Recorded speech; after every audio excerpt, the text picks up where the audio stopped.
Je crois que pour rester dans la bonne humeur, il me semble que Ben, tu veux me Oh parler d'un la sujet un vache, petit peu ah ouais, non, mais particulier? on va pas rigoler beaucoup plus, hein. Ah ouais, je sais, c'est un épisode triste, chers auditeurs. Voilà, Ouais. je- Il pleut, c'est l'automne, on n'est pas là pour se marier, ok? On est dans la souffrance. Ouais, bah, écoute, si vous êtes d'attaque, on va se lancer. Si vous reste Bah un ouais, ouais, autant tout peu, on concentrer la tristesse sur un seul épisode, écoute. bah, ouais, ouais. Bon, bah, écoute, dans ce cas, c'est parti. Bah, bonjour à toutes, et à tous, Bonjour déjà, Ben. je suis assez content de revenir pour une chronique, ce qui était Bah nous pas aussi. arrivé, ce qui était De- pas arrivé depuis un certain temps. Depuis un certain temps, ouais, depuis, je pense, les gardes de Vareg, donc c'était l'épisode 7 ou 8 de cette saison-là. Donc en notre temporalité, ça fait pratiquement 7 mois, je pense, quelque chose comme ça. Oh ouais, ouais, je pense Peut-être même plus. moi, je pensais même presque 1 an, en fait, mais je sais pas, non, mais je me rends pas compte, en fait, je sais Non, plus. c'était, je crois, en février ou en janvier, un truc comme ça, il me semble. Ouais, bah, en tout cas, ça fait bien plaisir d'arriver, sans les traditionnelles mains vides, ouais, bon, ça a été un petit peu inconstant, donc bah, j'en profite pour présenter mes excuses, officiellement à Marc, très patient, Ce n'est pas grave, Ben, très merci, très merci beaucoup. arrangeant, voilà. On va dire que j'ai souffert, d'un cruel manque, d'inspiration. Ouais, mais ça arrive parfois, t'inquiète pas, y a pas de souci. On a passé une très bonne saison tous ensemble. Et ça fait plaisir de terminer par toi presque, tu vois. Ouais, bah, écoute, voilà, après je débarque avec un petit épisode, disons, hors série ou peut-être le début, d'une série, je sais pas, mais placé sous le signe du manque d'inspiration. Parce que oui, moi aussi je vais vous parler d'un gourou et de sa secte. Bah, j'en profite, pour remercier Tiff, hein, parce que c'est grâce à ta chronique, sur Jim Jones, de la dernière fois que ça m'est revenu à l'esprit cette histoire un petit peu dingue, que je vais vous raconter là, C'est grâce à moi que vous avez 2 fois plus de souffrance. Yeah. Yes, trop bien. Non, mais c'est vrai que Non, merci pas. ça m'a permis de me souvenir de cette histoire que donc Mmh. en fait, je l'ai découverte il y a 1 an ou 2. C'est un truc que j'ignorais complètement et j'ai trouvé ça assez dingue et je me suis dit que ça méritait de faire une petite chronique dessus. Donc bah, je vais présentement, vous raconter l'histoire, de Shoko Asahara et de sa secte, Aum Shinrikyo. Donc Lol. ça va se passer au Japon. Je sais pas si vous en avez déjà entendu parler du coup? Jamais. Moi, Jamais, oui. mais je m'y connais pas du tout en secte, donc je suis néophyte. Moi, oui, oui. Bah, déjà, on en avait parlé la dernière fois et oui, j'en avais entendu parler très Bah, rapidement. moi j'avais surtout entendu parler de leur, enfin, de ce pourquoi ils sont restés, tristement, célèbres, mais un attentat en particulier, dont j'avais entendu parler, mais je savais absolument pas qu'il avait été commis par cette secte et bref, c'est assez démentiel, hein, vous allez voir parce que ça part vraiment, de pas grand chose, hein. Dire, Shoko Asahara, il est né le 2 mars, 1955 sur l'île de Kyushu à Yatsuhiro. D'ailleurs, Shoko Asahara, c'est pas son vrai nom, c'est un pseudonyme qui va s'attribuer, à un moment de sa vie. Son nom de naissance est Shitsuo, Matsumoto. Il est né dans une famille, assez pauvre et en plus de ça, ne partant déjà socialement pas gagnant dans la vie, il est né avec de gros problèmes de vue et il est considéré comme quasi aveugle en fait, je crois qu'il est totalement aveugle d'un œil et pratiquement entièrement aveugle de l'autre donc ça va l'amener à être intégré, dans sa jeunesse dans une école, qui est spécialisée pour l'éducation des enfants, non-voyants. Donc bah, il va déjà être un petit peu mis entre guillemets de côté, dès sa plus tendre enfance. En 77, il va tenter, sans succès le concours d'entrée à l'université de Tokyo. Donc il va échouer et en fait cet échec, ça va le mener à se tourner, vers des études, d'acupuncture et de médecine, traditionnelle chinoise. Qui, si j'ai bien compris d'ailleurs, c'est un domaine d'études qui est, traditionnellement, réservé au Japon, aux aveugles. Ok. Ah ouais. Ouais et il va se lancer là-dedans et on retrouve en fait sa trace pour l'histoire qui nous intéresse en 1984, car celui qui se fait maintenant appeler, Shoko Asahara crée un atelier de yoga en fait, qu'il va nommer, Om no Kai, qui signifie la société Home, et qui sera ensuite renommée en 87, donc 3 années après, Home Shinrikyo, donc qui va prendre son nom définitif. Home Shinrikyo, ça se traduit grossièrement par enseignement de la vérité suprême. D'accord. Donc on part sur des bons bails déjà. Ouais.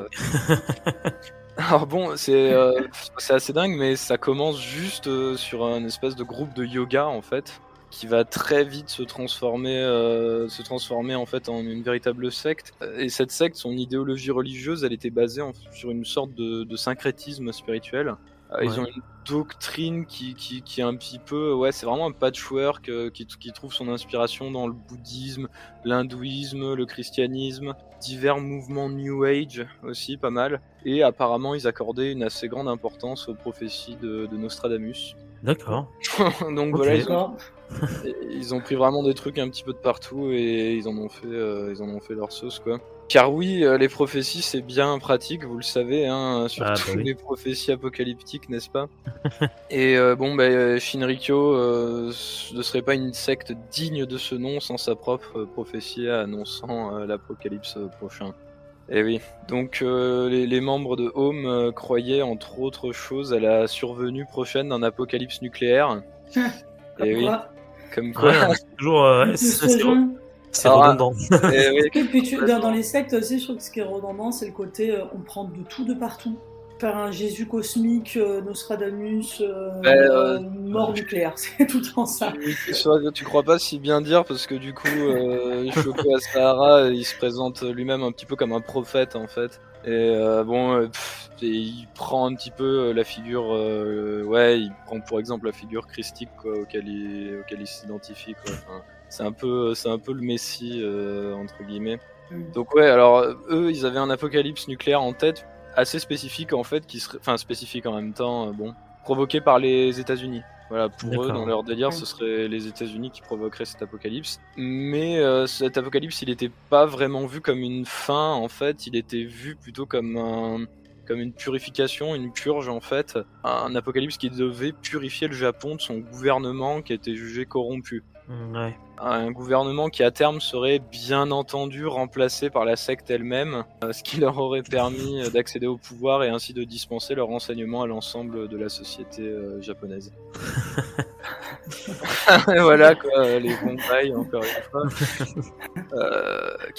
Alors c'est intéressant, oui et non, mais la secte Home Shinrikyo n'est pas seulement une organisation à but spirituel, elle se mêle également de politique, car elle a clairement pour vocation de changer la société. C'est pas des gens qui font leur bail isolément de leur côté, mais qui vont activement tenter de changer les choses. Et notamment en 1990, il y a le gourou, donc Shoko, et plusieurs de ses lieutenants qui vont fonder un parti politique et ils vont présenter 25 candidats aux élections sénatoriales. Ils vont faire campagne et tout, enfin bref. Et bon, c'est un peu le coup dur pour les joueurs nippons, parce qu'il y en a aucun qui est élu, aucun. Mais belle tentative, beau geste. Alors, Asahara, il va rapidement attirer à lui un très grand nombre d'adeptes, grâce notamment à son charisme et sa force de persuasion. Le culte va user de moyens de communication assez efficaces pour distribuer et répandre son image et ses enseignements dans tout le pays. Il y a notamment lui, Shoko, qui va réaliser des vidéos sur les enseignements de la secte, qu'il va distribuer ensuite dans tout le pays. Il va organiser des conférences ou encore des émissions de télévision. Il y a même un animé japonais qui a été fait. Un animé japonais. Waouh. Évidemment, il y a un animé japonais surtout. Donc... non mais voilà, c'est pas très surprenant, c'est vrai, mais ils ont fait, sachez-le, ils ont fait un animé. Ils vont aussi, en fait, ils vont passer à la télé, en fait, ils vont se faire inviter sur les plateaux télé, mais enfin, ça va prendre pas mal d'ampleur parce qu'il se fait inviter notamment avec des gens très connus comme Takeshi Kitano, tu vois. Enfin, ça fait Ah oui, partie d'accord. d'invités qui partagent le plateau avec ce genre d'invités. Donc, c'est une communication qui est assez efficace et en fait, il devient très rapidement assez célèbre au travers tout le pays. Alors, plus bizarre, ils vont commencer également à organiser des démonstrations des soi-disant pouvoirs que les membres du culte auraient acquis en étant éclairés par le savoir et la sagesse de leur gourou. c'est des démonstrations qui incluaient des privations d'oxygène par submersion en fait de leurs membres pendant des périodes de temps assez longues, ou de la privation de nourriture, pareil sur des longues périodes de temps. Il y a par exemple des groupes de personnes qui vont se faire enterrer vivants dans des cuves, où ils vont être privés de lumière, de nourriture et d'eau pendant des jours. Enfin bon, le bon fun en perspective, quoi. Alors le groupe va devenir en soi assez important, puisqu'on estime qu'à sa dissolution, c'est-à-dire au moment où le groupe est enfin en fait même pas dissolu, en fait c'est une erreur de ma part, parce que bon, la secte existe encore, mais disons que jusqu'en 95, où ça va un petit peu partir en couille pour le culte, on compte quand même 10 000 membres pour le seul Japon. D'accord. Si je précise pour le seul Japon, c'est parce qu'en fait, Aum Shinrikyo va aussi essaimer en Russie, en fait. Ah ouais? Ouais, il y a Shoko Asahara, il va se rapprocher en fait de membres du gouvernement russe post-effondrement. On soupçonne en grande partie pour se procurer du matériel militaire, en fait. Et en fait, en se rendant en Russie, pardon, il va aussi répandre un petit peu sa secte et son enseignement là-bas. Et ça déconne pas, parce qu'ils ont cumulé au moins 30 000 membres en Russie. D'accord, ah oui, quand même. Entre 30 et 40 000 membres de la secte. Alors pour ce qui est des pratiques de la secte elle-même, le culte imposait à ses membres en fait la pratique du yoga. Donc voilà, c'était un truc qui était imposé aux membres, c'était inévitable. Ils devaient tous pratiquer le yoga. Le yoga, d'accord. Ouais, alors le yoga qui devait permettre à certains membres de vivre des expériences transcendantales, mais du même ordre que celles qui sont parfois ressenties par les maîtres yogis. Ouais. Donc rien de vraiment... Enfin, voilà, c'est rien d'extraordinaire, mais bon, ces expériences pouvant être facilement expliquées de manière rationnelle, elles ont bien sûr été récupérées, présentées par la secte comme une preuve de l'élévation spirituelle de ses membres. Élévation qui aurait été bien sûr rendue possible par l'énergie et les enseignements prodigués par le gourou, hein, bien sûr. Et bon, pour aider ces expériences divines à se produire plus souvent et plus régulièrement, ils vont commencer à fabriquer des drogues, en fait. Ouais. La secte va commencer à fabriquer des drogues comme les amphétamines ou le LSD, qui seront administrés aux disciples avant les cérémonies. C'est ouf de voir à quel point c'est pareil, en fait. Toutes les méthodes sont quasi les mêmes. Ouais, quel que soit le pays ou quel que soit toujours une histoire de drogue, d'imposition de discipline, de gens qui ont des pouvoirs ou que sais-je parce qu'ils sont dans le culte. Enfin, c'est incroyable. Incroyable. Ça marche en plus, c'est incroyable. L'histoire se répète, ouais, et puis ça marche bien. Et là, ça marche vraiment, vraiment assez bien. Et ce qui est assez surprenant, c'est que contrairement en fait à Jim Jones, là, Shoko Asahara, il cible en fait beaucoup des personnes ayant un haut niveau d'éducation et des moyens financiers importants. C'est une secte, c'est un groupe en fait qui était vu comme presque réservé à une certaine élite. Ok. Genre comme les francs-maçons. Ouais, je sais pas trop pour les francs-maçons, je connais une société secrète. Ouais. Tout est secte avec moi. Mais en fait, en réalité, ça couvrait à peu près toutes les couches de la société, mais il y avait beaucoup en fait de gens qui étaient très éduqués, des universitaires, des gens très riches, enfin voilà, et socialement influents. D'ailleurs, cette influence en fait, elle va être très importante de base, et elle va aller grandissante au fur et à mesure qu'en fait la secte s'étend. D'ailleurs, cette influence, elle vient en grande partie du statut social élevé de ses membres, qui sont présents, comme je l'ai dit, dans toutes les strates de la société civile. Alors, le pouvoir financier de l'organisation devient également assez colossal grâce aux nombreuses donations, libres ou forcées d'ailleurs, qui sont faites, parce que oui, entre autres choses, pour adhérer à la secte, il fallait céder une partie de son patrimoine, ou alors nommer la secte comme seule héritière en fait de son patrimoine. Enfin voilà, ce genre de pratique. Alors j'ai pas trouvé d'informations sur la puissance financière, j'ai juste eu une vidéo où un mec parlait d'un patrimoine qui s'élevait à 1 milliard. Alors 1 milliard de quoi? Je pense que c'est 1 milliard de dollars et pas 1 milliard de yens. Voilà, donc apparemment il y a quand même une puissance financière qui est assez considérable. Et bon, ce qui va pas aider les choses, c'est qu'en 89, le groupe obtient de la part du gouvernement japonais en fait le statut officiel d'organisme religieux. ce qui fait que renforcer un peu plus le pouvoir symbolique de Shoko Asahara, et ça va renforcer aussi l'image respectable qu'il a auprès du public. Parce que ça lui donne une certaine légitimité, le fait que son organisme soit sanctionné, entre guillemets, enfin sanctionné, dans le sens où il est approuvé en fait par les pouvoirs publics. Pour vous donner une idée jusqu'où ça va et jusqu'où en fait ce groupe, ce culte va avoir une approbation, je veux dire, Shoko il va même jusqu'à rencontrer le Dalai Lama. Ah oui, d'accord, quand même. Ouais, il rencontre le Dalai Lama, et en plus le Dalai Lama va lui apporter son soutien dans son entreprise. Et il va avoir la bénédiction du Dalai Lama dans sa pratique de religieuse. Ah yes. Ouais, donc ça va très très loin, très très loin. Donc là, vraiment, il faut bien entendre que la secte, elle jouit d'un prestige qui est assez monstrueux. Au début des années 90, ils sont vraiment au top de leur game. Donc bah voilà, jusqu'au milieu des années 90, le culte va se répandre doucement et va infiltrer petit à petit toute la société japonaise. Shoko, il va se retrouver à la tête d'une organisation, ramification vraiment tentaculaire. Il va avoir à sa disposition une influence politique assez importante, pouvoir financier, bon on y revient bien sûr. Et pendant de nombreuses années, de 1988 à 1995, les membres du culte vont se rendre coupables de nombreux crimes. Bon, on va commencer doucement, il y a l'extorsion, bien sûr. Voilà, qui consiste à tout simplement extorquer de l'argent et du patrimoine des membres du groupe, même de membres de la famille du groupe, en les menaçant, en exerçant des pressions. Donc oui, on peut ajouter à ça le chantage, l'enlèvement et la séquestration. Ça va jusqu'à la fabrication massive d'armes chimiques, des assassinats et même de nombreux actes de terrorisme.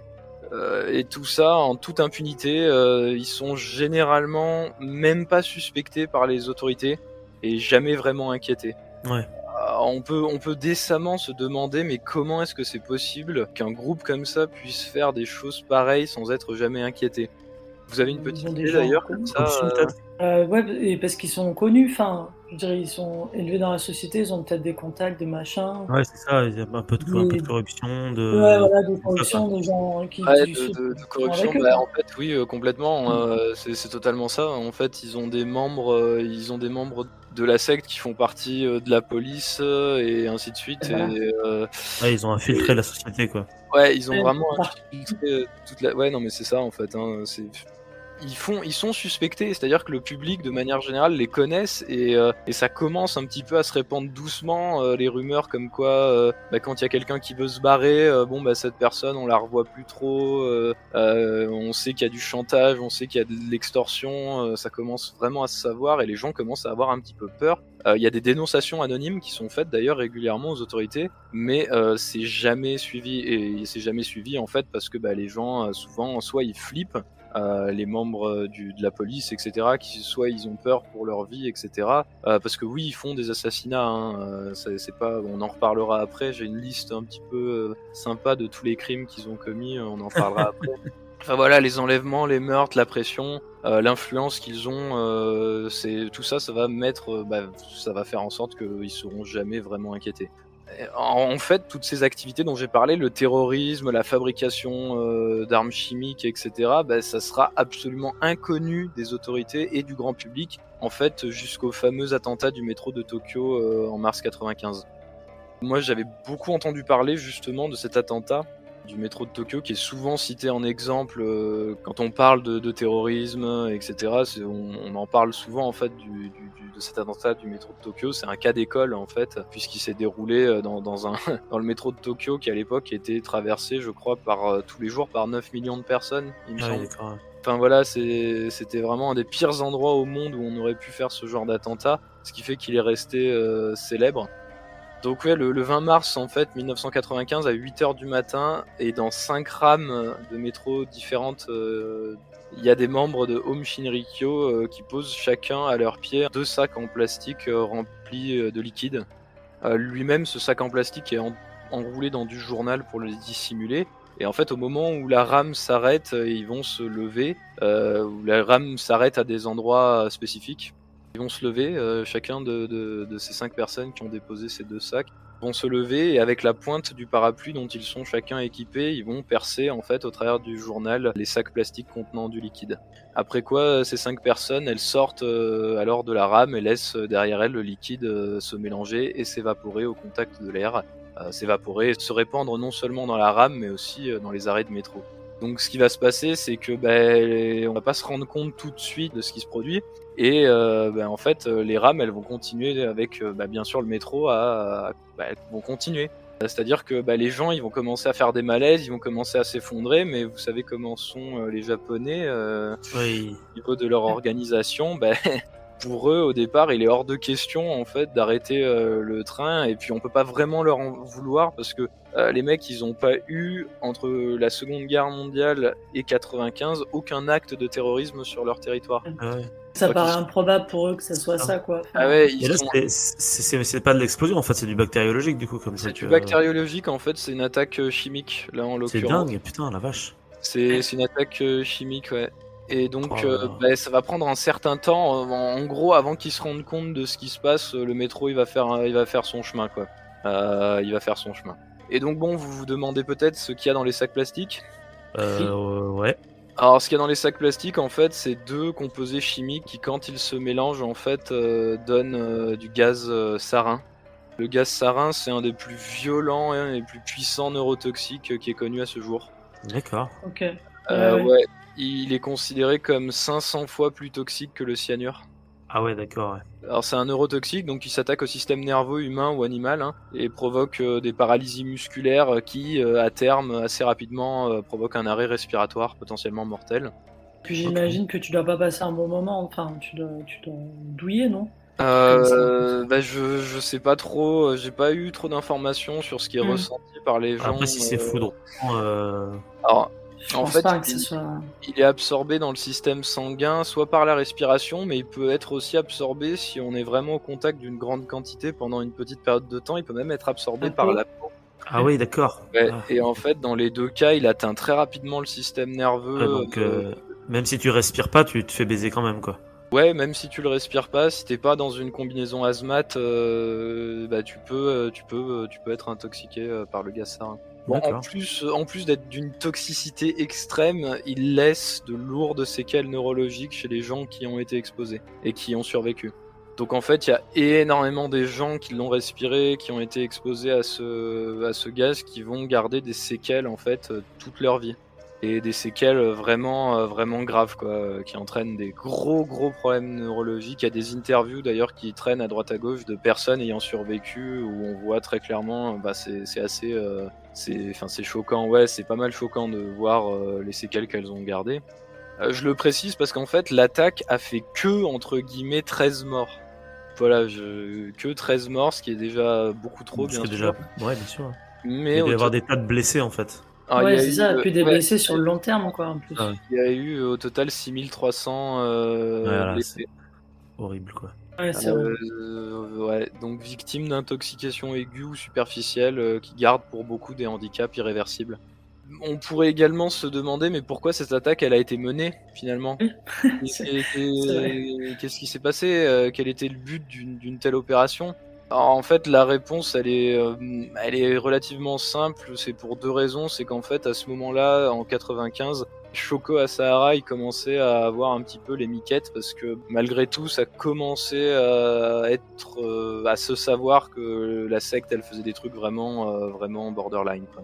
Ouais. Parce que ce que je vous ai pas dit, c'est que ça, c'est pas, vous allez le voir, mais ça, c'est loin d'être leur première attaque. Hein, Attends, mais je me permets un aparté. Les gars, ils savent qu'ils sont sous les radars parce qu'ils sont borderline, et du coup, ils font une action encore plus borderline que d'habitude.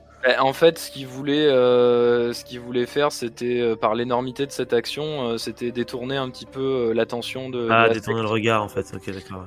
Malin, en C'était fait. détourner le regard. En fait, cette opération, elle était prévue de longue date. Ça devait être le terme d'ailleurs de la secte. En fait, ça devait être leur action vraiment coup de poing. Mais ils l'ont en fait un peu plus tôt parce que ils sentaient que le vent commençait peut-être un petit peu à tourner.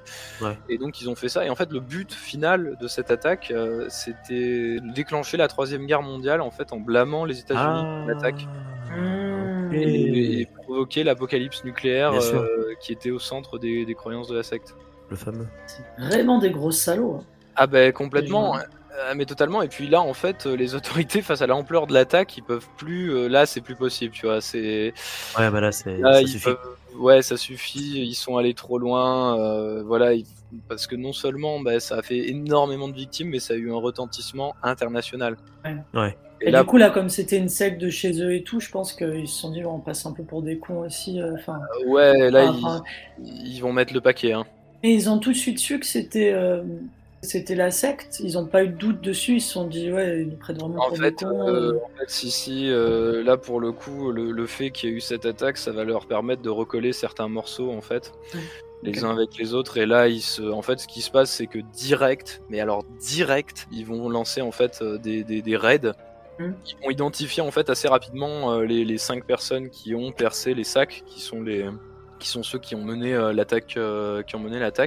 Ils vont assez rapidement les identifier comme étant des membres de la secte. Et la contre-attaque du gouvernement, là, elle a été implacable. Quoi. Dans les heures qui vont suivre, ils vont lancer 500 raids un peu partout dans le pays, des raids qui ont aussi bien été menés par la police que par l'armée. Et ils vont faire ça dans tout le Japon. Ils vont attaquer entre guillemets. Bon, il n'y a pas eu d'affrontement, mais ils vont raider en fait les domiciles de certains membres considérés comme étant importants dans la secte, ainsi que les différents sièges de la secte. Et en fait, c'est là qu'ils vont se rendre compte. C'est en attaquant ces endroits-là, en récupérant des quantités phénoménales de dossiers et de preuves, qu'ils vont se rendre compte qu'en fait, depuis 8 ans, Shoko Asahara et Aum Shinrikyo, ils ont bossé quoi. C'est-à-dire qu'ils ont mené plein d'attaques. Enfin, je vais vous en parler de ce qu'ils ont fait entre-temps, en fait, parce que ce que je vous ai dit là, c'est vraiment juste la partie émergée de l'iceberg. Hein. Okay. C'est presque difficile à imaginer l'ampleur du délire. Donc en fait, ils vont saisir une quantité phénoménale de dossiers compromettants et de preuves sur les non-crimes. Et c'est vraiment que là qu'on va prendre en fait la mesure de la gravité de la situation, quoi.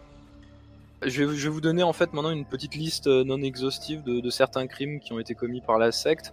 Parmi les plus courants, il y avait en fait, il y a eu de nombreuses morts accidentelles qui ont été dissimulées par le culte, des morts des membres du culte. Alors soit des gens qui sont morts pendant les cérémonies à cause de la drogue pour des raisons d'overdose.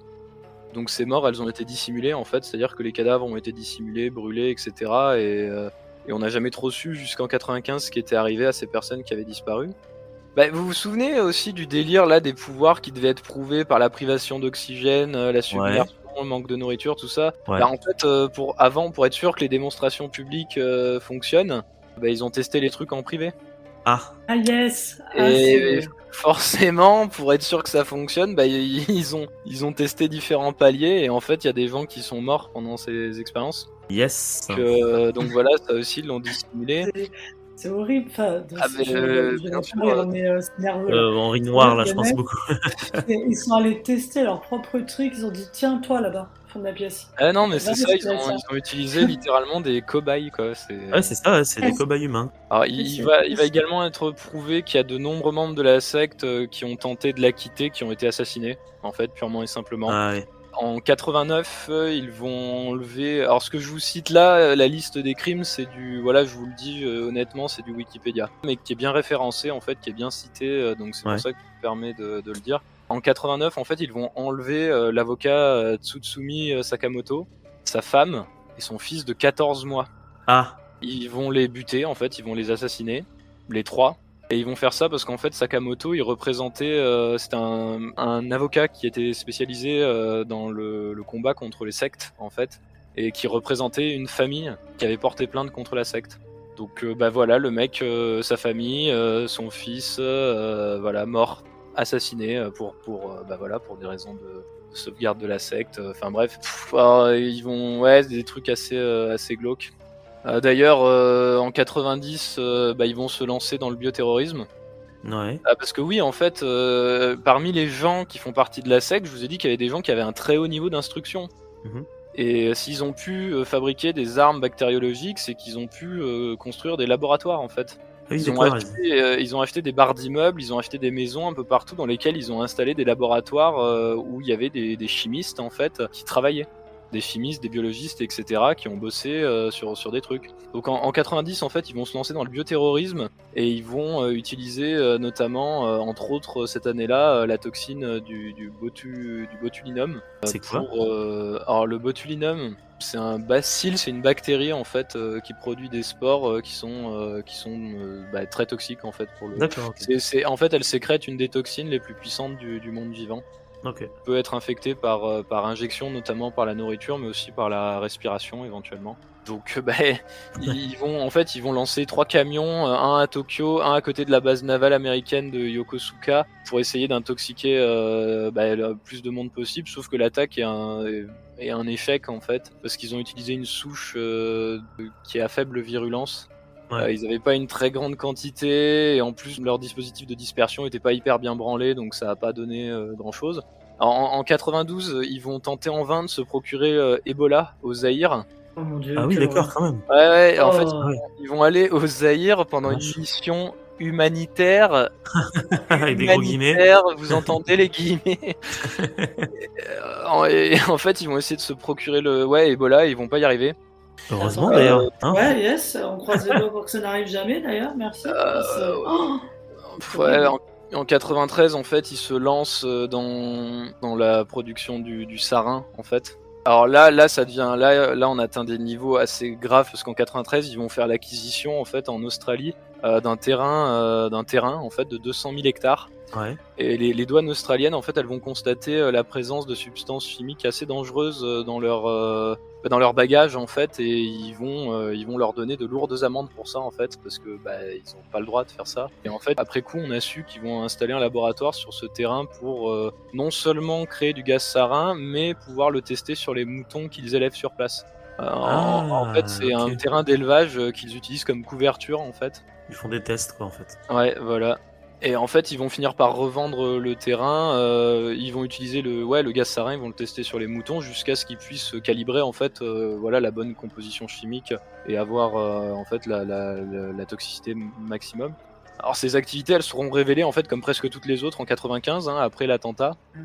On va retrouver sur place en fait beaucoup de produits chimiques et des moutons morts, en fait, une très grande quantité de moutons qui sont morts. D'ailleurs, le sol du terrain acheté contenait du minerai d'uranium, en fait. Mhm. Et la secte avait acquis des droits d'exploitation minière, donc en fait, Putain, ils voulaient faire une bombe, quoi. il est possible qu'ils aient pu envisager. Alors bon, de là à fabriquer une bombe atomique, je veux dire, ça demande un niveau d'expertise que tout le monde n'a pas, mais Une bombe sale, quoi, peut-être à la limite. ils ont soupçonné qu'ils aient pu y penser, en fait, tu vois, en fabriquer. vrai, moi, ça me choque pas qu'ils y aient pensé, vu comme ils ont cherché à avoir Ebola. Je veux dire, les mecs sont très chauds, hein. Ouais, non, mais ils sont donc, chauds bouillants, ouais. Mais c'est... À mon mais avis, tu vois, c'est pas pour rien qu'ils étaient là-bas, hein. Sans parler de théorie du complot. Non mais je sais enfin, pas. c'est toujours en 93, ils vont tenter à nouveau sans succès de disséminer la botuline dont j'ai parlé tout à l'heure à partir d'un véhicule autour d'un rassemblement de dignitaires étrangers qui étaient venus au Japon à l'occasion du mariage du prince.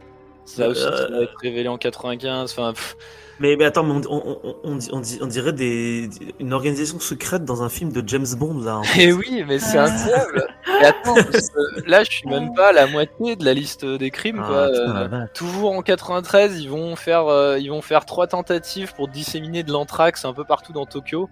Mais heureusement qu'ils ont fait beaucoup de tentatives qui ont raté. Ouais. Ils ont beaucoup raté. Je sais pas si c'est parce qu'ils sont un peu cons ou parce que ce qu'ils veulent c'est trop dur, mais c'est très bien. Tant mieux. Non, en fait, je pense que c'est parce que les scientifiques qui bossaient là-dessus, qui faisaient partie de c'était pas non plus des cadors, en fait. C'était des gens qui avaient un haut niveau d'instruction, mais je pense qu'ils avaient pas la chaîne logistique suffisante pour pouvoir produire vraiment des trucs qui soient ultra dangereux.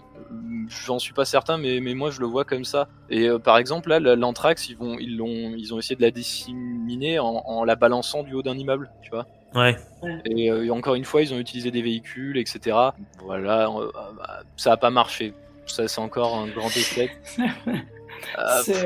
C'est comme un shonen en fait. Ouais, c'est la Team Rocket en fait, les gars. C'est ça. C'est horrible, mais c'est ça quoi, vraiment.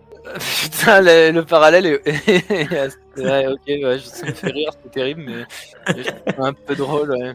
Enfin voilà, ils enlèvent des gens, ils en assassinent, bon ça, il y a peut-être pas besoin d'y revenir, voilà. Alors voilà, là c'est vraiment une tentative assez importante. En 94, en fait, ils vont tenter d'assassiner à l'aide du sarin encore un autre avocat, en fait, qui a pris la suite de Sakamoto, en fait. Ils vont essayer aussi de tuer des journalistes comme ça en utilisant du sarin, du VX et de la botuline. Alors parce que oui, ils fabriquent aussi du VX. C'est aussi un gaz chelou, le VX. Le VX, en fait, c'est une version militarisée du sarin. Rien que le nom fait peur, en fait. Hein. C'est le VX Nerve Gas, c'est le gaz nerveux VX, en fait. Il est 100 fois plus toxique que le sarin, qui est déjà lui-même 500 fois plus toxique que que le cyanure. Enfin bref. Le VX, c'est une horreur. C'est les Britanniques qui l'ont créé, en fait, le VX.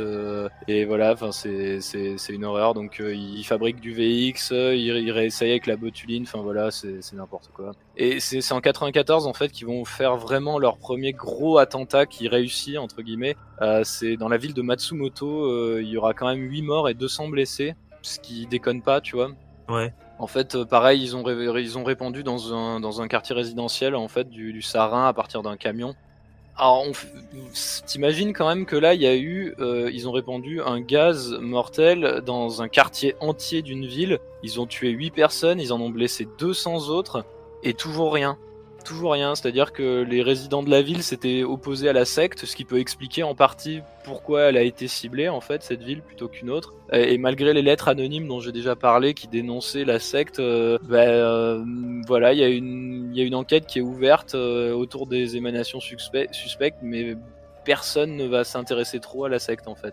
Enfin voilà, je vais m'arrêter là parce que après ça devient. Enfin non, il y a l'attentat bien sûr en 95 et peut-être un dernier truc, c'est-à-dire que le 30 mars 95, 10 jours après l'attentat du métro de Tokyo, en fait, il y a le chef de l'agence nationale de la police qui va être blessé de 3 balles en fait en sortant de son boulot.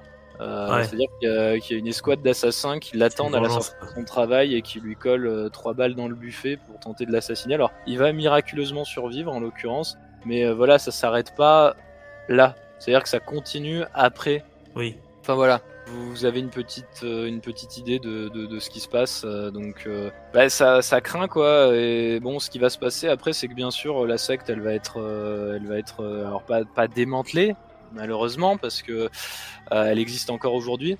Ah oui, elle existe encore. Ouais, la secte existe encore. Elle a changé de nom. Elle s'appelle Aleph maintenant. En fait, elle s'est scindée en deux. Il y a une partie dont j'ai complètement oublié de noter le nom, et l'autre partie qui s'appelle Aleph. Et il y a encore 1700 membres officiellement au Japon. Mais la plupart des grosses sectes, je pense que c'est pareil pour le Temple du Peuple, ça existe encore en fait. Il y a des reliquats en fait. Quoi. Voilà, mais juste ça a un autre nom.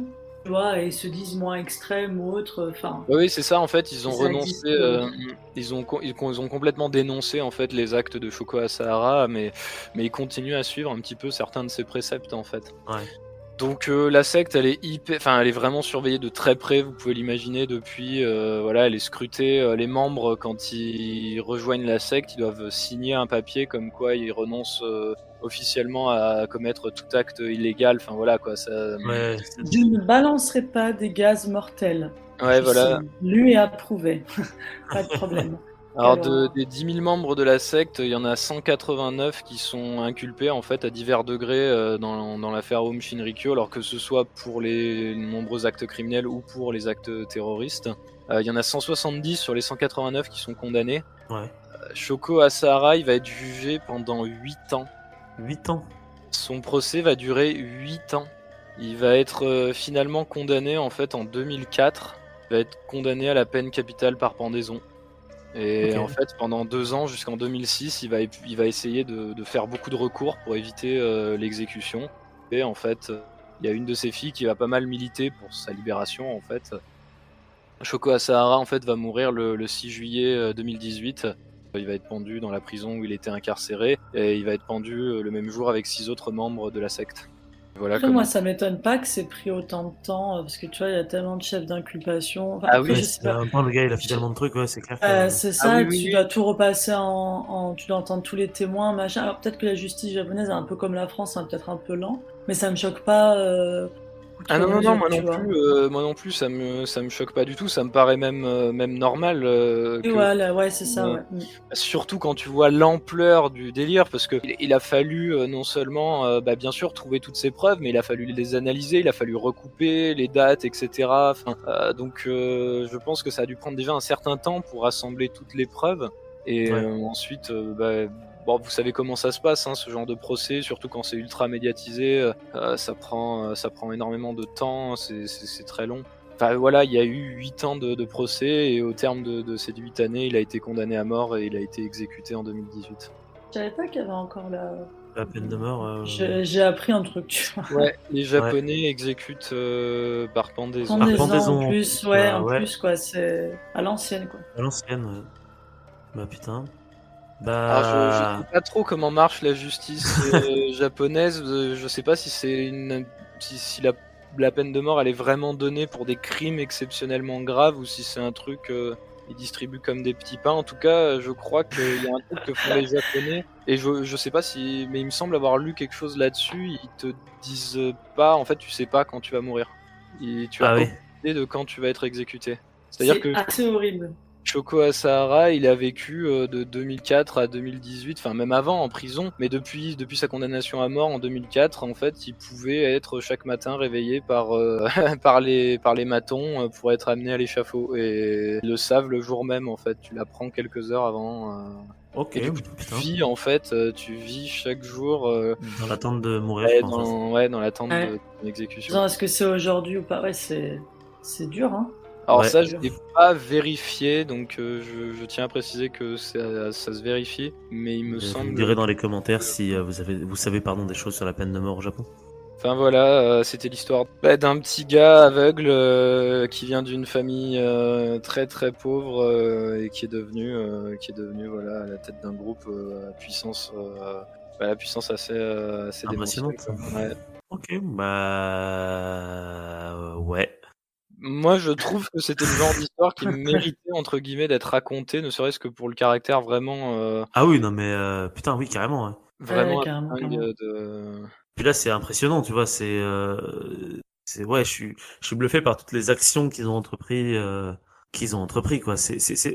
À la fois, il y a des similitudes avec le Temple du Peuple, mais en même temps, il y a aussi quelque chose de tellement plus, Bah, je pense que comment dire ça, la grosse différence, c'est que je pense que c'est beaucoup plus fin, tu vois. Genre, le ouais, Temple du voilà, Peuple, c'est c'est ça. vraiment bourrin dans l'idée, c'est vraiment la secte comme on l'entend Comme des on années l'entend, ouais. 70, avec ce gourou, et puis de toute manière, je pense que c'est une des sectes qui a donné la définition d'une secte pour ce qui arrive après, tu vois, parce Ouais, que c'est c'est ça. vraiment été Et là, on est quand même sur quelque chose qui ressemble aussi un petit peu à une organisation Ouais, c'est très secrète, organisation secrète, tu hyper vois, voilà, il y a pernicieux, qui est dans toutes c'est les ça, strates un de la truc un peu plus population. politique, ouais, ouais, Et c'est tu pas peux pas des la quitter petits, sans que tu te fais assassiner. Enfin, ouais, waouh, ouais, ça ouais, fait très film, quoi, en fait. ouais, Tu te dis que bon, normalement c'est ça, très ça James existe que Bond, dans les, que ouais, dans James Bond, ouais. c'est carrément. C'est fou. C'est fou, c'est fou, c'est fou.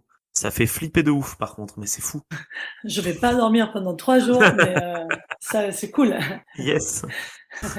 Bah, oh, une photo de OK, lui, super. Il a l'air très j'imaginais pas sympathique. comme ça. En plus, ouais, ce truc Ouais, je vous horrible. envoie une petite photo histoire que vous voyez à peu près à quoi il ressemble. Bah voilà, c'est Ouais, Shoko Asahara. Pour ceux qui nous écoutent, vous pourrez jeter un coup d'œil. Vous trouverez pas mal de vidéos sur YouTube ou ailleurs, peu importe la plateforme que vous choisissez d'utiliser. Vous trouverez pas mal de vidéos ou d'informations sur la sur secte lui. et ses agissements. Si vous voulez en apprendre un petit peu plus, parce que voilà, moi j'ai quand même parlé de pas mal de Ouais, c'est ce choses. que je veux dire. T'as pas survolé, hein. T'es quand même bien Non, rentré en non, profondeur hein, dans le je pense sujet, pas hein, avoir donc trop chapeau. Hein. survolé finalement. Ça a duré plus de temps que ce que Mais je pensais. tous les deux, vous êtes bien rentrés en profondeur, parce que là, on est quand même à 1h37 d'enregistrement, alors que vous n'êtes que deux à avoir fait quelque chose, quoi. Donc chapeau. Bah, ouais, je pense qu'on a parlé de sujets qui méritaient, Bah, ça je mérite un pense être, approfondissement, quoi. ouais, Hein, voilà, parce que, c'est clair.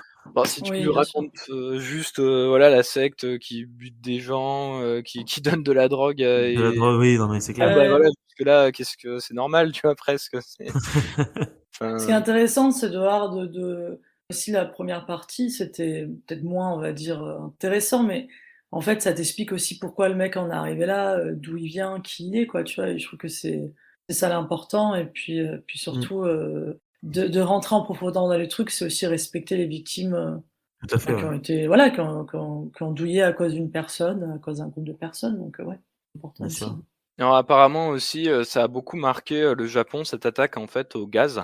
Ouais, tu m'étonnes. Ça a beaucoup marqué le Japon, notamment dans une dimension, matérielle certes, mais aussi symbolique parce qu'apparemment quand il y a eu les attaques, c il y a en fait, il y a eu très, très, très, très peu aussi une des raisons pour lesquelles, ça a duré longtemps avant qu'on se rende compte de ce qui se passe, c'est qu'il y a presque personne qui s'est inquiété de la situation.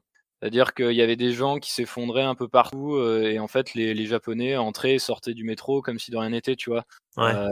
Occupés, ils vaquaient à leurs occupations et ils étaient dans leur truc, tu vois? Métro, boulot, et il y a eu, en fait, finalement, assez peu d'aides qui ont été données aux premières victimes, à part le personnel, hein, je veux dire du métro, Mmh. qui est intervenu parce que c'était leur boulot.